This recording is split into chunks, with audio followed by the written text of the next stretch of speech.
Mechanism of photosynthesis, mechanism discuss, वही events जो major events हमने देखा था उसे मैकेनिज्म ऑफ फोटोसिंथेसिस में पढ़ते हैं। तो मैकेनिज्म ऑफ फोटोसिंथेसिस में दो रिएक्शंस होते हैं, दो फेज होते हैं। आप ये कह सकते हैं लाइट फेज, फर्स्ट फेज क्या होगा, लाइट फेज होगा, और दूसरा क्या होता है, डार्क फेज होता है। लाइट फेज यानी लाइट रिएक्शंस, इसमें लाइट फेज में लाइट रिएक्शंस होते हैं, लाइट की वजह से रिएक्शन होता है तो वो हम कहते हैं लाइट रिएक्शंस। लाइट रिएक्शंस को आप टर्म यूज करते हैं फोटोकेमिकल रिएक्शन, फोटोकेमिकल रिएक्शंस। आप इसे लाइट डार्क रिएक्शन भी कह सकते हैं, this is a dark reaction. Dark reactions को हम टर्म यूज करते हैं बायोकेमिकल रिएक्शन। क्या यूज करते हैं, बायोकेमिकल रिएक्शंस। यहाँ है फोटोकेमिकल्स, लाइट के प्रेजेंस में है ना। अकॉर्डिंग टू साइंटिस्ट इसे टर्म यूज किया जाता है हिल रिएक्शन। क्या कहा जाता है, हिल रिएक्शन है ये। हिल रिएक्शंस यहाँ पे किन्होंने बताया था, तो ये ब्लैकमैन थे, तो आप इसे ब्लैकमैन रिएक्शंस भी कह सकते हैं। लाइट फेज और डार्क फेज का कंपेयर किया जाए तो लाइट फेज होता कहाँ है, ये क्लोरोप्लास्ट, दोनों क्लोरोप्लास्ट में होते हैं। साइड तो मैंने डिस्कस किया था, दोनों क्लोरोप्लास्ट में होते हैं, लेकिन ये जो है लाइट, जहाँ पे लाइट है ये नीड लाइट है, नीड लाइट, और this one is a need not light. Light की ज़रूरत इसमें नहीं है, ऐसा नहीं है कि वो नाइट में होता है, दोनों कंटिन्यूस प्रोसेस है। फर्स्ट ये है और फिर सेकंड ये फेजेस होता है, तो ये लाइट फेज जस्ट उसके बाद फिर तो इसमें लाइट चाहिए, नीड है इसकी, इसमें लाइट नहीं चाहिए, लेकिन दोनों दिन में कंटिन्यूस होता है। लाइट फेजेस कहाँ होते हैं, तो साइट की बात करें, थाइलेक्वाइड, थाइलेक्वाइड आप जानते हैं ना, लाइट को हार्वेस्ट कौन करता है, कहाँ होता है, क्लोरोफिल में होता है। तो क्लोरोफिल यानी थैलेक्वाइड, तो ये थैलेक्वाइड में होगा, बट ये स्ट्रोमा में होता है। लाइट रिएक्शंस लाइट फेज में ये थैलेक्वाइड है और स्ट्रोमा। यहाँ पे डार्क फेज में क्या होता है, स्ट्रोमा होते हैं। इसमें क्या चलता है, इसमें कैल्विन साइकिल चलते हैं, इसमें कैल्विन साइकिल चलते हैं, और इसमें क्या होता है, फोटोलिसिस होगा। ठीक है, क्या होता है, फोटोलिसिस होता है, और क्या होगा, फोटोफॉस्फोराइलेशन होगा, फोटोफॉस्फोराइलेशन एंड फोटोलिसिस होता है। फोटोलिसिस किसका भाई, तो फोटोलिसिस ऑफ वाटर, ये दो काम होते हैं। कैल्विन साइकिल को हम लोग C3 साइकिल भी कहते हैं, ये C3 साइकिल यहाँ पर होगा। तो लाइट फेज यानी लाइट रिएक्शंस और डार्क फेज यानी डार्क रिएक्शंस होते हैं। अब हम वन बाय वन चलते हैं, लाइट फेज और फिर डार्क फेज। तो वो फर्स्ट हम डिस्कस करेंगे लाइट फेज यानी लाइट रिएक्शंस। तो लाइट रिएक्शंस में क्या होगा, लाइट रिएक्शंस में हमने बताया कि लाइट रिएक्शंस में फोटोलिसिस ऑफ वाटर होगा। I have already talked about that कि फोटोलिसिस ऑफ वाटर में क्या होता है, फोटोलिसिस ऑफ वाटर यानी फर्स्ट क्या होते हैं, लाइट फेज में, लाइट फेज में होता है फोटोलिसिस, है ना, फोटोलिसिस ऑफ वाटर, यानी फोटो का मतलब क्या, लाइट, और लाइज का मतलब ब्रेकडाउन। तो फोटो यानी लाइट के प्रेजेंस में अगर वाटर मॉलिक्यूल्स का ब्रेकडाउन होता है, यहाँ पर ले लीजिए आप सनलाइट, सनलाइट के प्रेजेंस में 2H प्लस आयन यहाँ प्रोड्यूस होगा, प्लस यहाँ इलेक्ट्रॉन्स प्रोड्यूस होंगे, ठीक है, सॉरी 2 नहीं 4, और इसके साथ साथ O2 प्रोड्यूस होगा, ये बाहर निकल जाएंगे। इन दोनों का इस्तेमाल होता है। यही फोटोलिसिस ऑफ वाटर में NADP जो है वो H प्लस आयन को ट्रैप करता है, और ट्रैप करने के बाद ये रिड्यूस होता है NADPH, ये NADPH होगा, यहाँ पे ये फॉर्मेशन हो जाता है रिड्यूस्ड NADP। तो H प्लस ये H2 मॉलिक्यूल्स यानी H प्लस ये जो है ये H2 गैस बन के नहीं आता, H प्लस यहाँ ट्रैप कर लिया जाता है। किसके थ्रू ट्रैप किया जाता है, NADP। NADP का फुल फॉर्म होगा nicotinamide adenine dinucleotide phosphate. What is the full form of that? Once again I am repeating, nicotinamide adenine dinucleotide phosphate. And what is this? This is the reduced NADP, यानी reduced nicotinamide adenine dinucleotide phosphate। ये तो हमारा photolysis of water हुआ। Second phase क्या होता है, second phase नहीं है, लाइट रिएक्शंस में सेकेंड स्टेप्स क्या होता है, मैंने कहा फॉस्फोराइलेशन।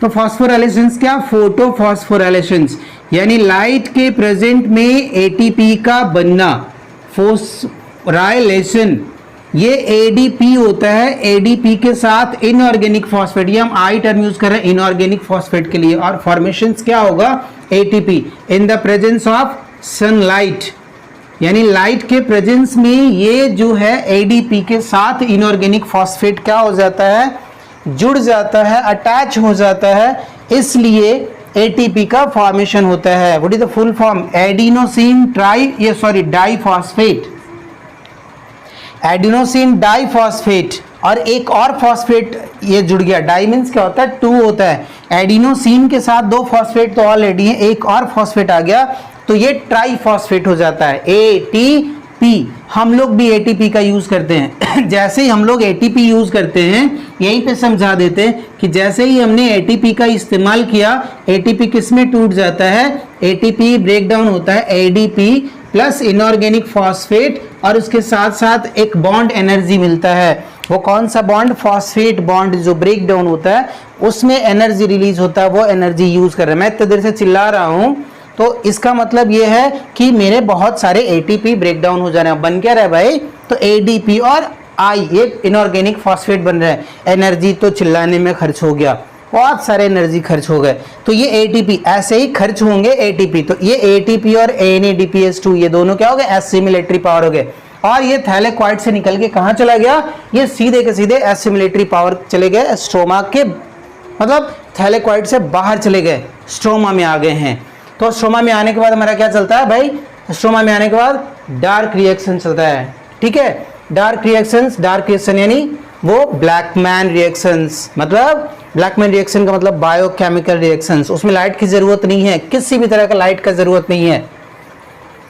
तो हम अब फेज डिस्कस करते हैं, डार्क फेज है ना, डार्क एकदम डार्क है, पूरा अंधेरा, दिख रहा है, अंधेरा नहीं दिखा, लाइट बंद कर देंगे दिखेगा ही नहीं।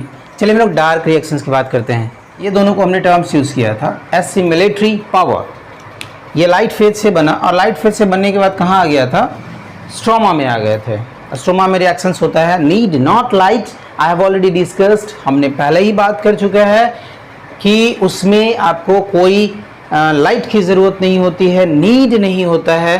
तो अब इसमें हम लोग चलते हैं, होता क्या है, तो ये जैसे ही आगे जाता है साइटोप्लाज्म में, एक कैल्विन साइकिल चलते हैं, कैल्विन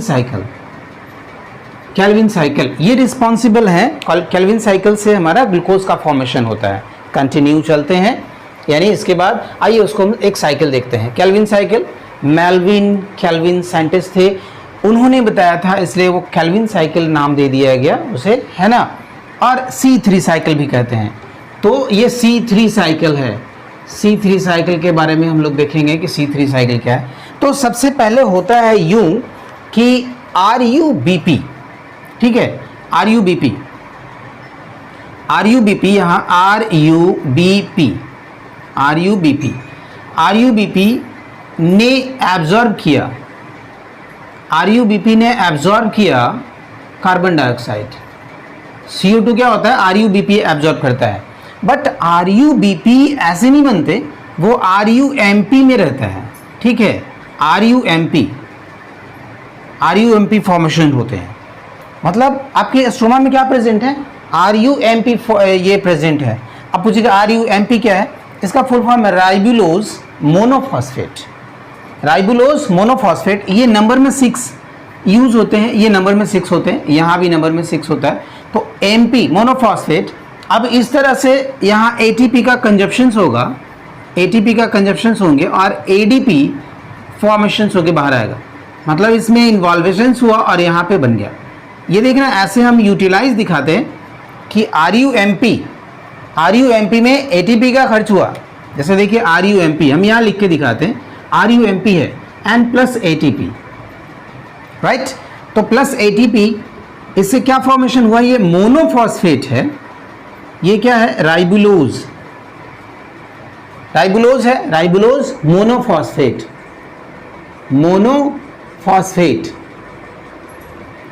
राइबुलोज मोनोफॉस्फेट प्रेजेंट है।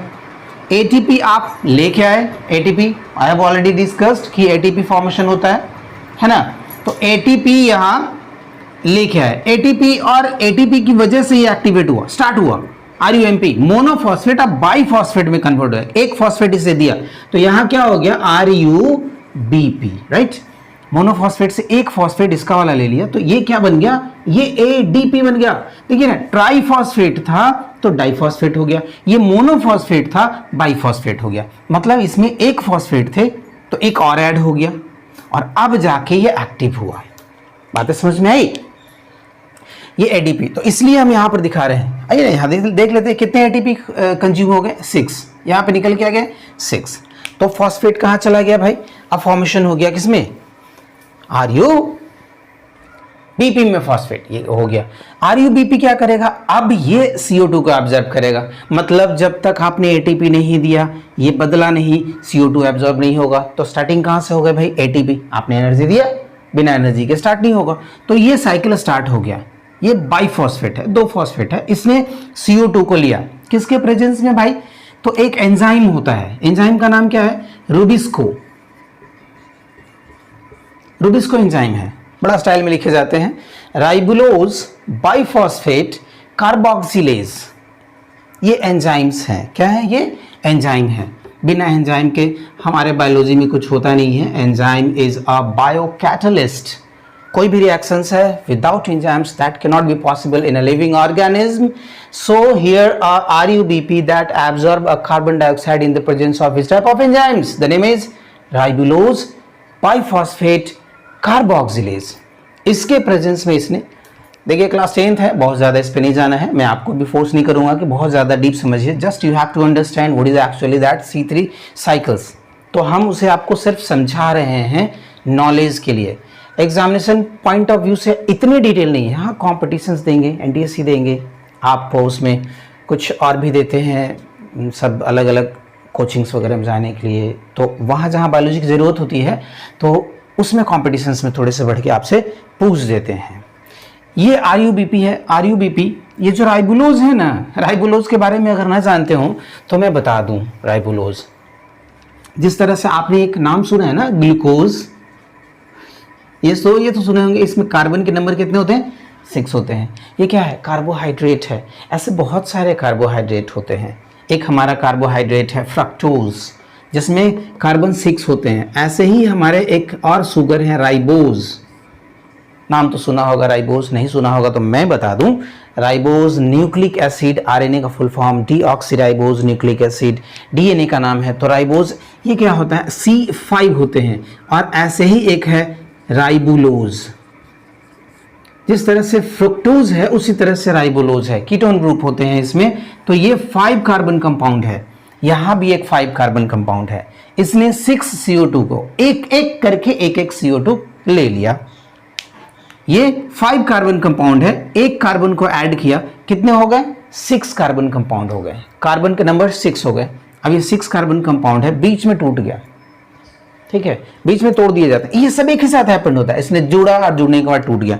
तो टूटने के बाद जो बनता है वो बनता है PGA। तोड़ के PGA। ये कितने नंबर्स हैं, ये टूट जाएंगे तो 12 हो जाएंगे। यहाँ 6 था तो 6 है तो यहाँ PGA हो गया। ये टूट गए और टूटने के बाद 12 PGA फॉर्मेशन हो गया। PGA क्या है हमारा, फॉस्फोग्लिसरिक एसिड है ना, फॉस्फोग्लिसरिक एसिड है। अब ये रिड्यूस होता है, यानी PGA रिड्यूस होगा। और PGA रिड्यूस होने के बाद जब ये एल्डिहाइड, ये एसिड है, एसिड रिड्यूस होगा तो ये बन जाता है हमारा, यहाँ से एसिड जब रिड्यूस होगा तो रिड्यूस हो जाता है तो ये नंबर में आ जाते हैं। और नंबर में आता है आपका 12। GA पे लिखा रहता है या PGA ही लिखा रहता है, ठीक है। और यू कैन से आप GAP आप लिख सकते हैं, ये भी 12 नंबर में होगा। और फिर यहाँ से RUMP आ जाता है, ठीक है। तो रिड्यूस जैसे ही होगा, रिड्यूस यहाँ होगा तो रिड्यूस होता है, उसमें रिडक्शंस में NADPH यूज होगा ये। और ATP का खर्च होगा यहाँ पर। ATP यहाँ से ऐड हो गया, ये भी यहाँ पे ऐड हो गया। अब ये निकलने की बारी है, ADP निकला और फिर इनऑर्गेनिक फॉस्फेट। यहाँ फॉस्फेट ऐड नहीं होता और ये बाहर निकल गए क्या, NADP निकल गया, ठीक है, ये निकल गया NADP। तो ये देखिए कि यहाँ ये रिड्यूस हो रहा है, रिड्यूस किसकी वजह से हो रहा है भाई, तो रिड्यूस इसकी वजह से हो रहा है, ये रिड्यूस कर रहा है, इसको हाइड्रोजन दे रहा है, हाइड्रोजन जो वहाँ वाटर से लिया था NADPH, अब यहाँ पर दे रहा है हाइड्रोजन, और इसे ये एसिड को रिड्यूस कर रहा है और एल्डिहाइड बनता है। यहाँ पर देखिए ये एसिड के लिए है और एनर्जी ये इस्तेमाल कर रहा है, और बन क्या रहा है, ये ADP और इनऑर्गेनिक फॉस्फेट और फिर NADP, ये दोनों के दोनों चले जाते हैं फिर से थैलेक्वाइड में रिचार्ज होने के लिए। जैसा कि आपने देखा फोटोसिंथेसिस, वहाँ पे जो हुआ फोटोसिंथेसिस में फोटोलिसिस ऑफ वाटर हुआ था, और फिर क्या फॉर्मेशंस हुए थे, फोटोफॉस्फोराइलेशंस हुआ था, और यहाँ एक एसिमिलेटरी पावर का रीजनरेशन हो रहा था।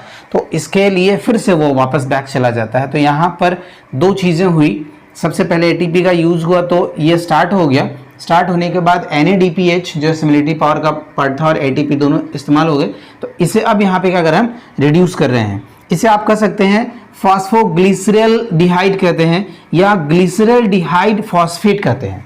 तो ग्लिसरैल्डिहाइड फॉस्फेट बन गया, यहाँ से रिडक्शन हुआ है सिर्फ, और रिडक्शन के बाद अब इससे फॉर्मेशन हो जाएगा हमारा एक C6H12O6 बन जाता है यहाँ, ये हमारे ग्लूकोज फॉर्मेशन हो गए, ये ग्लूकोज फॉर्मेशन हो गया, ग्लूकोज फॉर्मेशन हो गया, और फिर से ये रीजनरेट हो गए RUMP, यानी फिर से ज्वाइंट हो गए। ये 3 कार्बन कंपाउंड है, ये भी 3 कार्बन कंपाउंड है। तो कार्बन डाइऑक्साइड फिक्स होने के बाद पहली बार, कार्बन डाइऑक्साइड फिक्स होने के बाद पहली बार जो फर्स्ट कंपाउंड मिला वो 3 कार्बन का था। That's why this cycle is that considered as C3 cycle. इस साइकिल को हम लोग C3 साइकिल कह रहे हैं, और इस तरह से एक ग्लूकोज फॉर्मेशन होता है एक बार साइकिल चलते हैं। तो देख रहे हैं किस तरह से ये साइकिल है।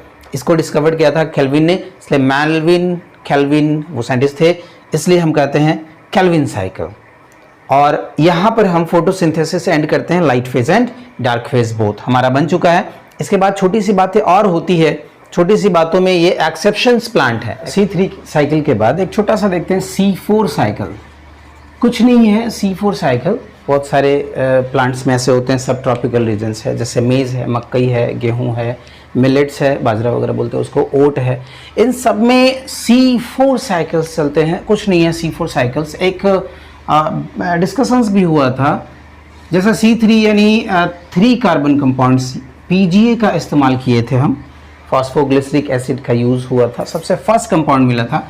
यहाँ ऑक्जेलो एसिटिक एसिड का इस्तेमाल होता है, ये ऑक्जेलो एसिटिक एसिड है, वो 4 कार्बन कंपाउंड्स है। तो फर्स्ट जो कंपाउंड फॉर्मेशंस होता है वो यहाँ पर इस साइकिल्स में ऑक्जेलो एसिटिक एसिड यानी 4 कार्बन के कंपाउंड्स होते हैं। इसलिए ये इसे हम कहते हैं कि इनमें C4 साइकिल्स चलते हैं। C4 साइकिल्स भी एक साइड से है, केल्विन तो रहता ही है लेकिन उसके साइड C4 है। और इसके बाद फिर एक छोटा सा डिस्कस करेंगे कैम प्लांट्स, क्रैसुलेशियन एसिड मेटाबॉलिज्म। कुछ नहीं है एसिड मेटाबॉलिज्म, हम पुरानी बातें जो याद किए थे कि जेरिक प्लांट्स यानी जीरोफिटिक प्लांट्स में CO2 का एब्जॉर्प्शन नाइट में होता है और वो रात भर रखते हैं एक ऑर्गेनिक एसिड मेटाबॉल बीच में, इंटरमीडिएट इनऑर्गेनिक। हमारे NCERT में भी लिखा हुआ कि इंटरमीडिएट ऑर्गेनिक एसिड को रखते हैं, मैलिक एसिड का नाम लिया था। उस मैलिक एसिड में कन्वर्ट करके रखता है अपने मेटाबॉलिज्म के लिए, ताकि वो वाटर लॉस नहीं कर पाए। डे टाइम में जैसे स्टोमेटा खोलेगा वाटर लॉस होगा, तो to prevent the water, xerophytic plants जो होते हैं उनमें एक ऐसा एडेप्टेशंस है जिसके कारण वो रात भर, due to this reasons at the night time the CO2 absorb and to form intermediate acids, so this is a acid metabolism। और ये क्रैसियोलेसी फैमिली है ना, क्रैसियोलेसी फैमिली है। हमारा खूबसूरत सा ब्रायोफाइलम, रिप्रोडक्शन में पढ़ना भी है ब्रायोफाइलम, वो क्रैसियोलेसी फैमिली का आता है ना। तो उसमें ये इस तरह से एडेप्टेशंस है। तो कैम जो है ये एक एडेप्टेशन है, ये मेटाबॉलिज्म है, चलना उसको उसी तरह से है, C3 साइकिल से चलना है, ग्लूकोज फॉर्मेशन करना है। बट ये थोड़ा सा जो है ना कंटिन्यू प्रोसेस नहीं है, रात में CO2 और दिन में फोटोसिंथेसिस, इसके लिए एडेप्टेशंस है। इसलिए वो सारे प्लांट्स जिनमें इस तरह के एडेप्टेशंस होते हैं, CO2 नाइट में एब्सॉर्ब किए जाते हैं, वो सारे के सारे कहे जाते हैं क्या, कैम प्लांट्स कहे जाते हैं। लास्ट में इसके बाद आते हैं, छोटा सा डिस्कशंस हो जाता है, कहने की बात है, बहुत ज़्यादा पढ़ने की बात नहीं है, इंपॉर्टेंस की बात है। तो इंपॉर्टेंस की बात क्या कह सकते हैं? सिंथेसिस। इंपॉर्टेंस हमारा क्या है? Synthesis. What synthesis? Synthesis of food materials, glucose substances है। यूटिलाइजेशन ऑफ रेडिएंट एनर्जी, है ना। ये एनर्जी जो मेरे पास आता है कौन इस्तेमाल करता है? मैं कुछ नहीं इस्तेमाल करते, ये थोड़ा बहुत इस्तेमाल भी करता है, तो वो हमारा फोटोसिंथेसिस के थ्रू प्लांट्स यूज़ करता है। Oxygen O2, that O2 liberate, मुझे O2 देता है, तो ये किसके लिए, कौन सा, ये इंपॉर्टेंस किसका है? फोटोसिंथेसिस का है। कार्बन डाइऑक्साइड ये भी यूज़ करता है, कार्बन डाइऑक्साइड इंटेक करता है ना, कार्बन डाइऑक्साइड इंटेक करता है, अपने अंदर लेता है कार्बन डाइऑक्साइड, तो कार्बन डाइऑक्साइड को यूज़ कर रहा है, बैलेंस कर रहा है नेचर्स में, ये भी हमारा इंपॉर्टेंस है फोटोसिंथेसिस का। तो इतने इंपॉर्टेंस की बात किए, छोटे मोटे इंपॉर्टेंस हो गए। इंपॉर्टेंस में एक और डिस्कशंस कर लेते हैं, लास्टली डिस्कस करते हैं फोटोसिंथेसिस का एंड करने के लिए। कंपनसेटरी पॉइंट्स, छोटा सा 10th में नहीं आता है कंपनसेटरी पॉइंट। रेस्पिरेशन, जब प्लांट रेस्पायर करता है, प्लांट रेस्पिरेशन करेगा, हम प्लांट हैं मान लीजिए आप, तो मैं रेस्पायर कर रहा हूँ। रेस्पायर करने में क्या है भाई? रेस्पायर करने में आपका ऑक्सीजन इनटेक होता है और CO2 आपका निकलता है। सपोज दैट कि हमने आपका 1000 ऑक्सीजन यूज किया और 1000 कार्बन डाइऑक्साइड क्या किया? रिलीज किए। उसी समय फोटोसिंथेसिस चल रहा है। ये क्या चल रहा है भाई? रेस्पिरेशन चल रहा है, फोटोसिंथेसिस यूज कर रहा है। CO2 को यूज किया, ऑक्सीजन क्या किया? लिबरेट किया। ये क्या चल रहा है? फोटोसिंथेसिस चल रहा है। मॉर्निंग टाइम में क्या है? CO2 का कंजप्शन है 500, 800, 900, इस तरह से एक बार आपका 1000 आपका कंजप्शन हो गया, और यहाँ पे कितने दे रहे हैं? 1000 O2 दे रहे हैं। तो इसमें क्या है कि जैसे ही रेस्पिरेशन से आपका CO2 ये यूज़ कर लिया, और जैसे ही आपका ये दे रहा है, ये यहाँ पर यूज़ हो गया। यानी रेस्पिरेशन जो है, ये respiration equal to photosynthesis. Respiration जितना हो रहा है, जितना रेस्पिरेशन कर रहा है, जितने वो कार्बन डाइऑक्साइड निकाल रहा है प्लांट, उतना ही अंदर मैनेज कर ले रहा है। सेल उसका निकाल रहा है, वो खर्च कर ले रहा है। तो फोटोसिंथेसिस का रेट और रेस्पिरेशन का रेट दोनों इक्वल हो जाता है। तो जितने भी आपने CO2 निकाला रेस्पिरेशन में, वो प्लांट खुद बेचारा कंपनसेट कर लेता है कि ठीक है, मैंने CO2 निकाला, तो मैं ही रख लेता हूं भाई, हो गया कंपनसेशन। तो इस पॉइंट को, जिस पॉइंट पर रेस्पिरेशन रेट और फोटोसिंथेसिस रेट इक्वल होता है, वो होता है कंपनसेशन पॉइंट या कंपनसेटरी पॉइंट। तो कंपनसेशन पॉइंट में ना ऑक्सीजन प्लांट लेता है और ना ही कार्बन डाइऑक्साइड देता है, या ना कुछ नहीं होता, गैसेस एक्सचेंज नहीं होते, ना CO2 का एब्जॉर्प्शन होगा, ना ही CO2 का इवॉल्वेशन होगा, ना ही O2 एब्जॉर्प्शन होगा, और ना ही O2 का इवॉल्वेशन होगा। सब अपने आप में होगा, प्लांट एकदम खड़ा रहेगा, सब मैनेज होगा उसमें। ये काम अर्ली मॉर्निंग होता है, जब फोटोसिंथेसिस जो है थोड़ा रेट कम होता है। इवनिंग में होता है, उस समय फोटोसिंथेसिस का रेट थोड़े से कम होते हैं।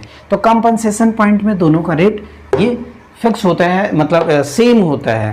तो अभी रहे हम यहाँ फोटोसिंथेसिस। नेक्स्ट में हम लोग चलते हैं हेटेरोट्रॉफिक न्यूट्रिशन के लिए। तब तक के लिए